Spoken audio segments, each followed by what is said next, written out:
Hello, and welcome to the Behavior Education Connection, the podcast that works to connect the world of behavior analysis and the world of education. We focus on topics important to behavior analysts who work in the public schools and those who support them. Join us and spend time gaining insights and ideas as our host talks with fellow behavior analysts as well as other experts in the field.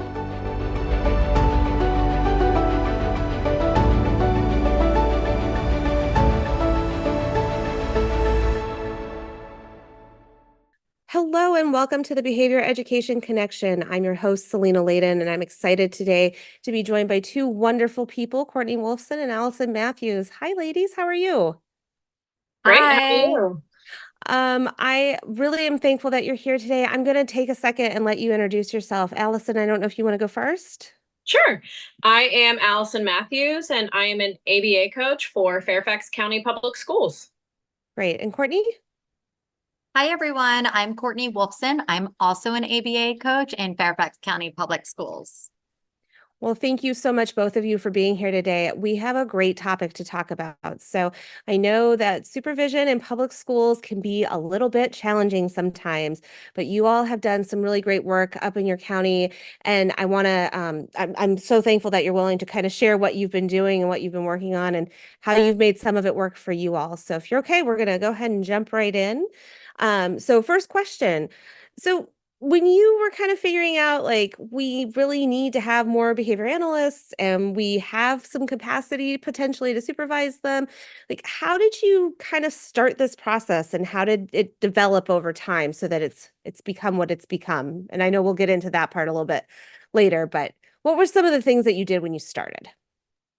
Well, honestly, it all started from a VAPSPAN event that kind of talked about supervision in the public school setting. So Courtney and I both attended that event. And then we started talking to each other and we were like, hey, this is something that we could do in our county, not only to retain the teachers that we currently have in our program, but also to recruit new teachers that are coming into the county. So we really just sat down and kind of digested that information. We made a pro and con list. We thought about different ways that we could make it work in our county. We are really lucky that we have a team of 20 ABA coaches. And so, we have kind of that manpower to be able to fan out to the staff across our county that are looking for it. And we started by saying and proposing it to our admin, hey, can we start this committee? Courtney and I would love to co-lead this together. And as the co-leads, we kind of do organize and handle those logistics. So we set up those monthly meetings with our committee. We have all of the communication and initial communication to the trainees. We relay all of those current BACB guidelines. We also help with the documents and getting them out to our committees because as an FCPS supervision committee, we do utilize some of our own documents as well. So we always work through and kind of jumpstart those, but then fan out with our committee and how, we have them help us work on kind of editing and fine tuning all of those pieces. And so, as I mentioned, we also have a committee. So now we kind of got that logistics piece set up and we proposed it. We then offered it to other members on our team. It is optional for them to join us. So we say, hey, would you like to supervise some trainees? Come join our committee. And so I think this year we have 11 supervisors on our team who have decided to come join us. And we really just work together again as a committee to build a resource bank, which is something we've developed over the last couple of years. We continue to fine tune those FCPS documents. We continue to keep all of the updates from the board and have all of that coming in. And so we really started with just Courtney and I. In our first year, it was 6 supervisors, I think, with 5 trainees. And now just over the last 2 years, this is our 3rd year, we've developed and have 14 supervisors. And Courtney, correct me if I'm wrong, I think we have 18 trainees this year. 19, actually. Okay, so 19 trainees this year. So over the years, we've kind of built our capacity. And we really give our supervisors that option of 1 or 2 trainees. And so depending on what people want to take on, that's kind of how our numbers fluctuate. But we started small. we just tested it out with a few, and then as others have joined our team or they felt ready to supervise, they've joined onto our committee, and we've just kind of grown together and are able to expand out that supervision.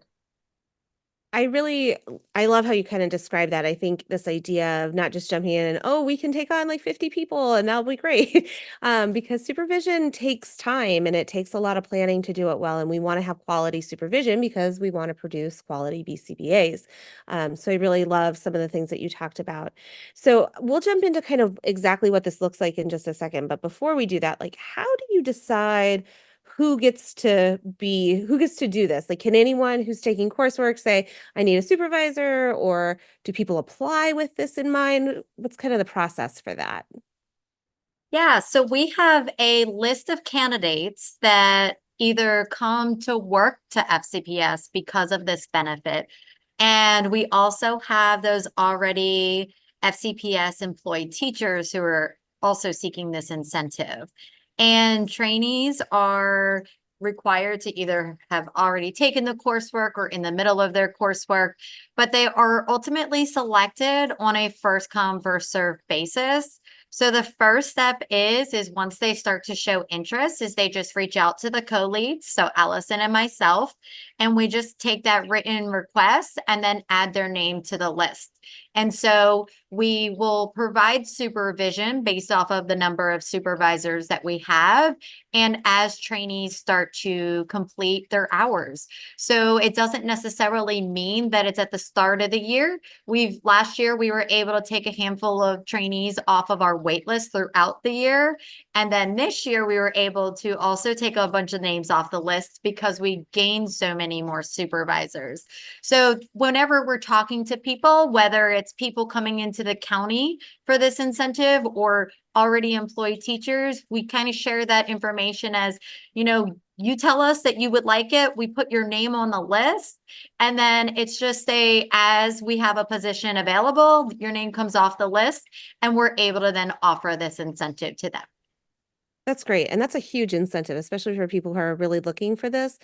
For people who've had to pay for supervision, it's not cheap by any means. And what a great way to be able to do supervision in your job so that it's not, oh, you have to go find another job now to get your supervision hours. And so Absolutely. I've kind of alluded to this, but tell me a little bit about what supervision then looks like under this model. So we offer supervision in two formats. We have individual supervision and we offer a group supervision. Ultimately, a trainee can maximize their hours per month by the board's guidelines up to 130 hours and 6.5 hours of supervision. In order to get the maximum number of hours and the maximum supervision, you can gain up to 5 hours of individual supervision. So every trainee is assigned an individual supervisor that will come to their school for the most part. Every once in a while, it can be, done virtually if schedules changes. But they come to the school and it'll be a mix of working directly with the students and other times during their planning time as well, with also keeping in mind that one required observation a month with students. And during this time, the individual supervisor is working with the trainee on their individual goals, their skills, and all the items related to the task list. So trainees can gain up to 5 hours per month of supervision in that individual format. In order to maximize their supervision, they're able to attend our once a month group supervision, which is held virtually for an hour and a half. At this time, this is where our different supervisors within the committee present on different topics. Quite often, the topics are not addressed in individual supervision sessions or are just not applicable in the setting we might currently be working in. This year, as Allison mentioned, we have a large number of trainees. So we're actually going to be splitting the group supervision into 2 groups so that we can make sure we're abiding by the board's guidelines for group supervision as well. So we're going to have one group that'll be our new trainees joining us this year, who are going to be receiving information in more of a presentation mode. The other group is going to be our returning trainees, and they're going to be taking more of a lead role within this group, and they might be presenting on various topics or leading discussions that are behavior analytic. We also, within this group supervision, vary the day and time that group supervision is offered. We know that, this is something that's offered during our outside of contract hours. So by varying the day and time, it allows people that still might be in classes or who might have other obligations or family responsibilities to at least be able to attend some of them. But ultimately, if you attend group supervision and accrue your maximum hours, you are going to be able to max out at 6.5 hours per month. In addition to that, the number of supervision hours is ultimately dependent on how many hours that they put in. As we all know that the trainees have to accrue a certain amount of fieldwork hours, and then it's 5% of supervision hours from that. So ultimately, if they don't attend group supervision that month, that's okay. It's just that the maximum number of supervision they'll receive that month is 5 hours. We also added one more component this year just to be able to continue to expand and be able to offer this incentive to more interested candidates. So we are including a minimum number of hours that they need to accrue monthly, along with adding a maximum of 2 years of supervision within our county. This way, if they're keeping up with all of those expectations, they can finish their hours within that 2-year marker. But it's ultimately, both parties that are working together. Yeah, and I think that's really important, especially when you're doing coursework, because your coursework's only good for so long too. So if we let supervision drag on too long, either A, we get too far away from our coursework when we get to the exam, or B, we're not finishing it in time to actually take the exam, all those things. So you all have really thought through a lot of the logistical pieces, and it sounds like it sounds like it's turning into a well-oiled machine, so to speak. That said, I will say most of the time when I talk with people in schools, I hear, I just don't have time for this in my day-to-day responsibilities. I don't know how to make this work. So how have you all made this work? Like, how is this feasible, given that you still have your real jobs? This isn't your full-time job, right? Yeah, no, it's actually an additional responsibility that is actually optional to take on. So within our team, we've proposed it every year. We've floated it and said, hey, if you want to join our supervision committee, come on over and join. So just joining in the first place is optional. And we actually have other coaches on our team. They participate in a variety of ways, I guess would be the best way to say it. Like, we have some coaches who join for a year and they just help us with that resource bank we talked about, help us review the FCPS documents. So they might not take on a trainee yet, but just kind of get their feet wet and in learning like the resource bank and how our committee works and things like that. But we also just make it optional with how many trainees you take on. So you could take on 1, and we have people max out at 2, because we do know it is an additional responsibility on top of what you're already doing. And we don't want people to kind of feel overwhelmed and like they can't make it work. And so you have that option of how much you want to take on. And as Courtney said, you also kind of can build it into your schedule. So the days and the times that are offered kind of vary and things like that. So it's really just looking at your schedule, but just knowing it's optional, I think, is a big, incentive for people to join, is that they know I don't have to do this. So when they do feel ready, though, they have that option to join us. We always let our coaches join in, even if it's a little bit later in the year. But when people feel ready is when they do typically join us, and then they pick, I'm going to start with 1 or I'm going to start with 2. Another way we do is just that group supervision as well that Courtney mentioned. It is after work hours that we offer this. And so as a committee, we all kind of take turns and rotate. So our first group supervision coming up in September, Courtney and I are actually leading that, and it's optional for the other supervisors if they would like to attend. So providing that group supervision to kind of hit that hour and a half helps out with, taking some of that off their plate as well. So really just working together as a team and lessening that as well. We also have a resource bank that we are working on expanding and kind of building up, which takes the task list, and we have a nice little outline. And the activities, videos, articles, whatever, we've linked them all and just have them in a big shared Google Drive. So if you know, hey, I want to target behavior change procedures, you can just jump right in there and you kind of have it's not nowhere near done or complete, but at least you have a starting point with activities or a bank of resources to look at as well. So I think that kind of helps take a little bit of that planning piece out of it at times. And then just lastly, teamwork. We're a big committee now, thankfully, but just being able to work together, not only can we provide just our different expertise and strengths to the program, we're also able to problem solve together with any challenges. We do have kind of a group chat that like, hey, would this count as an unrestricted activity? Or just being able to lean on each other and helping problem solve has really helped us kind of navigate through this. And as co-leads, Courtney and I really take into consideration feedback from our supervisors and the trainees as well, just so we can continue to shift and make this a feasible but also enjoyable experience for everybody. And in our 3 years of existence, we actually have received a lot of positive feedback. And with the impact of the collaboration, we've had a 100% retention rate of our supervisors as well. So congratulations, because that's a big deal. I was actually going to ask, now that this has been going on for a few years, like what kind of outcomes are you starting to see? Are your teachers getting through it? Are they getting certified? Like what kind of things are you seeing? So I will say that this is going to be our first year with our first group of trainees finishing up. So we haven't had anyone take the exam yet. However, we have had evaluations at the end of each year, and we've walked through that process with our trainees to get feedback so that we know what's working well for them, but also are there things that we want to change in the future.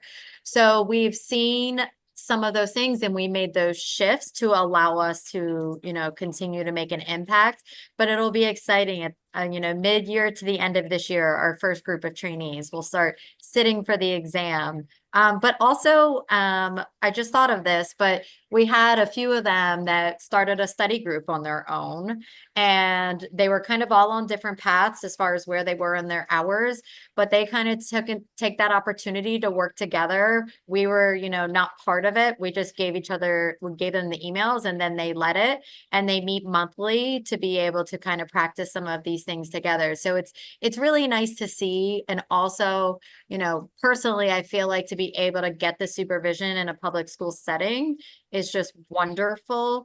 More often than not, you have to get most of your hours privately. So being able to, get this experience in the application and the job that you're currently working in, I think is just wonderful. Yeah, Courtney, just to piggyback, I was going to share that just being able to see how these principles and strategies and all of it can apply in that public school setting, but then also just the impact it's had on the staff in their classrooms and the students and their school communities, just seeing where it kind of does trickle down has been really nice. And just seeing how effective a lot of our classrooms have become when we are kind of offering this incentive as well too. And to go off of that, even more of the approach of the impact that it's had on us as BCBAs. We talk together a lot, and, a lot of us have been doing this for a really long time in the school system. And, we know the principles, and we might talk about it in layman's language when you're working with staff that might have, no background in ABA. And now we're kind of geeking out with all the terminology and geeking out into things that we might not always jump into in the classroom. So we feel together as a whole by doing this committee, we've also grown in our own skill sets as well. I think that's great. I think there's so many amazing things that have come out of the work you all have done. One of the things that I agree with you wholeheartedly is I think it's so important that if you're going to work in public schools as a behavior analyst, you've had experience working in public schools as a behavior analyst. And, we've collected some data, and there's some published data about that's not always the case, is that sometimes people are going into clinical settings for their supervision and then jump into public schools. And I think that can be a really hard transition to make sometimes. And we've seen where some people thrive and do okay. And then we've seen some people that are like, whoa, this is this is not for me because it's not what I expected or whatever. And so I really advocate for being able to have these experiences. So I appreciate both of you and the work that you've done and the initiative that you took to say, you know what, we see an issue here, a problem here, and we want to take the initiative to make a solution. Before we close out, real quick question. If somebody's thinking, this sounds great. I would love to do something like this. I don't necessarily have a Courtney and an Allison with me, or I don't necessarily have 20 BCBAs that I work with. Like, what are some things that you think are really critical for them to consider before they kind of dive into, I'm going to offer supervision to prospective BCBAs? I think one of the first things would just be thinking of those logistical pieces, but also the feasibility, knowing your own workload, or, whether it is you and someone else, knowing what your workload looks like and what it entails, and just really looking at, what the time commitment is, because we want to be able to provide that effective supervision. So if okay, hey, my schedule might not allow me to meet with them for 6.5 hours a month or 5 hours a month. So I guess knowing that piece first, but then also just going through and kind of planning out what those pieces are that you might need. So what would my contract look like? Would we need to go through HR? All of those little pieces that kind of build the machine per se before you kind of get it up and running. To add to that, I would also say start off small. I think you can have these wonderful ideas and jump in. And if you go and do too much at once, it could be challenging. You might not get your own reinforcement out of it. The staff might not get reinforcement out of it. And I think that was one thing that we did that made it so successful, was we started out with just a few trainees, and we constantly revised and made adjustments to make it better, which then allowed us to offer this to even more trainees. And as Allison was saying too, like thinking of your logistics, the group supervision, we didn't start it until year 2, but boy, was that helpful. You can, of course, keeping in mind the board's guidelines of how many you can have within a group, and also how much of the supervised hours can be group.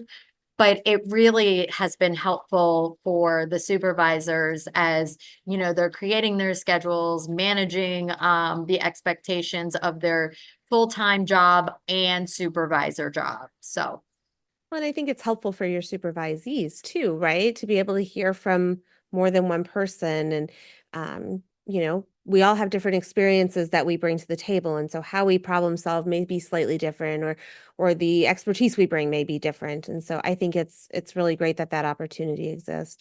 So one of the things that I think is really important to kind of bring up here, and those are wonderful points, but neither of you were in your first year in your positions as you started in this endeavor. And I think there's probably some pieces to that are important too. I don't know what your thoughts are. Yeah, absolutely. You have to be in a position where you feel like you can take on an additional responsibility, especially something so large, and the impact that it has on you, but also someone else, such as your trainee. Allison, I think she might have been in her 5th year. I was in my 7th year in this job before we, decided to spearhead this opportunity and committee. And so we felt comfortable. We heard this information at VAPSPAN. We worked together for a little while, mapping out how it would look. But, to be able to give supervision, not only do you want to feel like you're in a good place, but you want to feel confident in what you're doing. And so I think considering that, you want to make sure that you are, have that experience already before you just jump into something like this. Yeah, I think those are important points. Go ahead, Allison. I'm sorry. Oh, sorry. I was just going to say, I think one thing that's been helpful too is like the flexibility within our committee. So when we've had people join in where they've said, hey, I don't know if I can take on a trainee yet, but I would love to join the committee. I think that also kind of helps with that, okay, I know I'm ready piece. So we've had some, maybe their first year of coaching, they just joined the committee to just see what it's all about. And then in their 2nd year, they took some trainees on. So, just being okay with, hey, let me get comfortable in what my job requirements are, and then let me add on this additional responsibility.